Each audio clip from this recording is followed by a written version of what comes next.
And that day, the sun was in its usual place, up above and in the middle of the sky, and it shone in its usual way, so harshly bright, making even the shadows pale, making even the shadows seek shelter.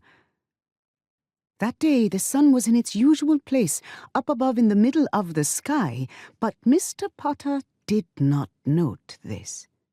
So accustomed was he to this, the sun in its usual place, up above and in the middle of the sky. If the sun had not been in its usual place, that would have made a great big change in Mr. Potter's day.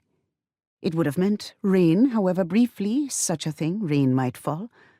But it would have changed Mr. Potter's day, so used was he to the sun in its usual place, way up above and in the middle of the sky. Mr. Potter breathed in his normal way.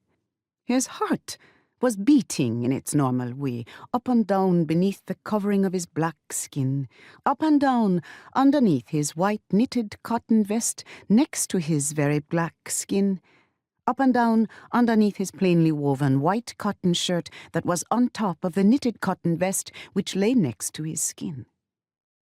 So his heart breathed in its normal way. And he put on his trousers, and in the pocket of his trousers he placed a white handkerchief.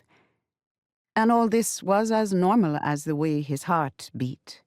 All this, his putting on his clothes in just that way, as normal as the way his heart beat. The heart beating normally, and the clothes reassuring to Mr. Potter and to things beyond Mr. Potter, things that did not know they needed such reassurance.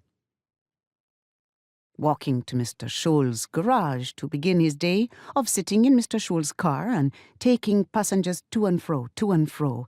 He was a chauffeur. He did not mind being a chauffeur.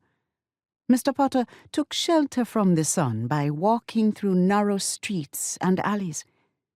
He saw a dog, her breasts distended and swollen, her stomach distended and swollen, lying in the shade of a tree native to some of the dry, vast plains of Africa. But he did not think that this dog, pregnant and weary from carrying her pups, seeking shelter from that sun, was a reflection of any part of him, not even in the smallest way. And Mr. Potter saw a man sitting in his doorway, and this man was blind, but his ears were most sensitive to the sounds of footsteps coming toward him or footsteps going away from him. And when he heard the sounds of feet coming toward him, he got ready to beg the owner of the footsteps for money. This man knew the sound of Mr. Potter's footsteps, and he had never asked the owner of those footsteps for anything of any kind.